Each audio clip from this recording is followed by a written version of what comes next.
Γεια σας! Με αυτό το βιντεάκι θα κάνουμε επανάληψη της ενότητας 1 της οικονομετρίας 2. Αρχικά είχαμε δει στην εισαγωγή πότε συναντάμε το πρόβλημα της ενδογένειας. Το πρόβλημα της ενδογένειας το συναντάμε όταν συσχετίζονται οι ανεξάρτητες μεταβλητές με τον όρο του σφάλματος. Δηλαδή όταν ισχύει ότι το covariance i, ει είναι διάφορο του μηδενός.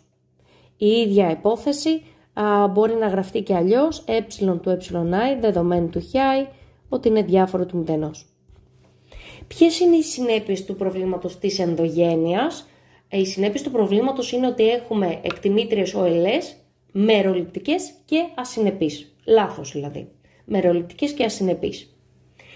Σε ποιες περιπτώσεις συναντάμε το πρόβλημα της ενδογένειας? Είχαμε πει όταν έχουμε σφάλμα μέτρησης στις ανεξάρτητες μεταβλητές, όταν έχουμε παράλληλες σχέσεις χ και ψ, ταυτόχρονες σχέσεις δηλαδή χ και ψ, όταν έχουμε παραλείψει μία σημαντική μεταβλητή η οποία συσχετίζεται με κάποια άλλη μεταβλητή στο υπόδειγμα, όταν έχουμε λάθος κατεύθυνση αιτίου και αποτελέσματος και όταν έχουμε πάνελ δεδομένα που έχουμε μέσα την εξαρτημένη μεταβλητή με χρονική υστέρηση.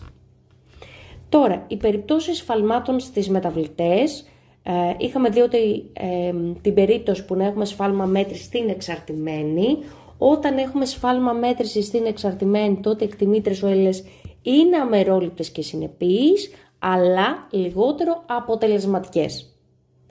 Όταν έχουμε σφάλμα μέτρησης στις ανεξάρτητες μεταβλητές και στην εξαρτημένη, ανεξαρτήτως αν έχουμε στην εξαρτημένη ή όχι, τότε έχουμε έχουμε το πρόβλημα της ενδογένειας και άρα οι εκτιμήτρες OLS είναι μεροληπτικές και ασυνεπείς. Και συγκεκριμένα είχαμε πει ότι αν το β1 είναι θετικό, τότε το πλην του β1 καπελάκι είναι μικρότερο από το β1. Δηλαδή έχουμε υποεκτίμηση της πραγματικής τιμής του β1.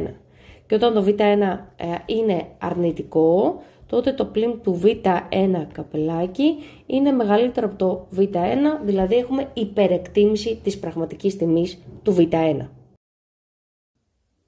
Στη συνέχεια έχουμε δει την αντίστροφη παλινδρόμηση ή αλλιώς ανάποδη παλινδρόμηση, όπου λύνουμε το υπόδειγμά μας ως προς χι, ως προς την ανεξάρτητη και κάνουμε εκτίμηση OLS. Μέσω αυτής της διαδικασίας βρίσκουμε ένα άνω και κάτω όριο. Δηλαδή βρίσκουμε τα όρια που κυμαίνεται η πραγματική τιμή, η τιμή β1, η τιμή της παραμέτρου β1. Άρα μέσω της αντίστροφης παλινδρόμησης βρίσκουμε απλώς τα όρια που κυμαίνεται η πραγματική τιμή της β1. Όπου τα όρια είναι αυτά εδώ που γράφω και θα πρέπει να τα γνωρίζουμε απ' έξω γιατί μπορεί να μας ζητηθούν. Στη συνέχεια έχουμε δει μία μέθοδο διόρθωσης του προβλήματος της ενδογένειας, ανεξαρτήτως της αιτίας που προέρχεται η ενδογένεια, είναι γενικά μία μέθοδος διόρθωσης της ενδογένειας. Η μέθοδος αυτή είναι η μέθοδος βοηθητικών ή αλλιώς τεχνητών μεταβλητών, instrumental variables, και η διαδικασία εφαρμογής της είναι ότι βρίσκουμε αρχικά μία τεχνητή μεταβλητή ZI, έστω ZI όπως αλλιώς μας την ονομάζει, η οποία θα πρέπει να είναι σχετική και έγκυρη. Τι σημαίνει σχετική? Θα πρέπει να συσχετίζεται όσο το δυνατόν υψηλότερα με την ανεξάρτητη μεταβλητή που δημιουργεί το πρόβλημα της ενδογένειας, άρα θα πρέπει να είναι διάφορο του μηδενός, άρα θα πρέπει να είναι σχετική και έγκυρη. Τι σημαίνει και έγκυρη? Δεν θα πρέπει να συσχετίζεται με τον όρο του σφάλματος, σχετική και έγκυρη. Μία βοηθητική μεταβλητή μπορεί να χαρακτηριστεί καλή ή κατάλληλη ή άλλα συνώνυμα επίθετα όταν έχουμε υψηλή συσχέτιση της βοηθητικής μεταβλητής με την ενδογενή μεταβλητή. Δηλαδή, εμείς θέλουμε όσο το δυνατόν είπαμε υψηλή συσχέτιση της βοηθητικής με την ενδογενή μεταβλητή. Για ποιο λόγο? Γιατί όσο περισσότερο συσχετίζονται αυτές οι δύο, τόσο μικρότερη διακύμανση έχουν οι εκτιμήτριες OLS από την μέθοδο instrumental variables και άρα είναι πιο αποτελεσματικές. Έχουμε καλύτερες εκτιμήτρες, πιο αποτελεσματικές.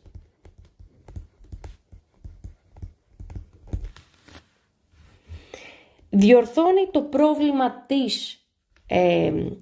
πρόβλημα της ασυνέπειας, αλλά δεν διορθώνει το πρόβλημα της μεροληψίας, ειδικά σε μικρά δείγματα. Άρα δεν διορθώνει το πρόβλημα της μεροληψίας, η μέθοδος instrumental variables.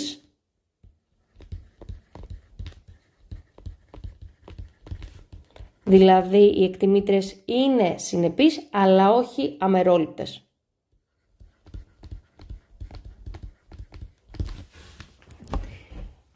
Ο τύπος που έχουμε δει είναι αυτός εδώ, τον οποίο μπορούμε να το δούμε και με τα covariance, δηλαδή covariance του ZI ψi και covariance ZI χι, είναι ακριβώς το ίδιο.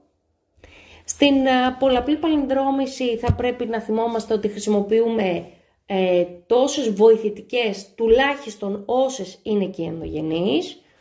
Εντάξει, άρα χρησιμοποιούμε βοηθητικές, τουλάχιστον όσες και οι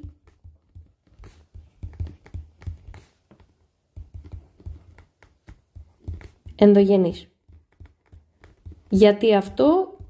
Για να έχουμε την ταυτοποίηση των παραμέτρων. Για να έχουμε την ταυτοποίηση. Τώρα, αν χρησιμοποιήσουμε παραπάνω βοηθητικές από τις ενδογενείς, έχουμε ένα άλλο υπολογιστικό πρόβλημα. Δηλαδή, η μήτρα Z τόνος Χ δεν είναι αντιστρέψιμη και γι' αυτό το λόγο χρησιμοποιούμε τη μέθοδο 2 σταδίων. Άρα, όταν χρησιμοποιούμε περισσότερες βοηθητικές από ό,τι ενδογενείς,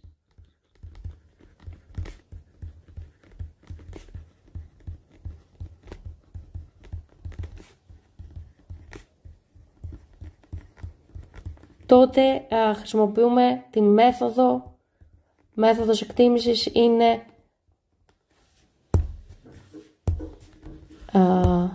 2 σταδίων least squares εδώ πέρα. Επομένως κάνουμε τη μέθοδο 2 σταδίων, όπου το πρώτο βήμα είναι ότι παλινδρομούμε τις εξωγενείς και τις βοηθητικές πάνω στις ενδογενείς ή στην ενδογενή. Άρα παλινδρομούμε τις εξωγενείς και τις βοηθητικές και μία σταθερά πάνω στην ενδογενή ή στις ενδογενείς και παίρνουμε την εκτίμηση αυτών, το χ καπελάκι, και μετά κάνουμε αντικατάσταση την μήτρα του χ καπελάκι στις βοηθητικές μεταβλητές και παίρνουμε τον εκτιμητή των 2 σταδίων. Τέλος, έχουμε δει τον έλεγχο για ύπαρξη ενδογένειας, που είναι ο έλεγχος Hausmann, ο οποίος εφαρμόζεται σε μεγάλα δείγματα και βασίζεται στη μέθοδο των βοηθητικών μεταβλητών. Για να έχουμε πιο απλή εκδοχή του ελέγχου αυτού, χρησιμοποιούμε τον έλεγχο Wu-Hausmann,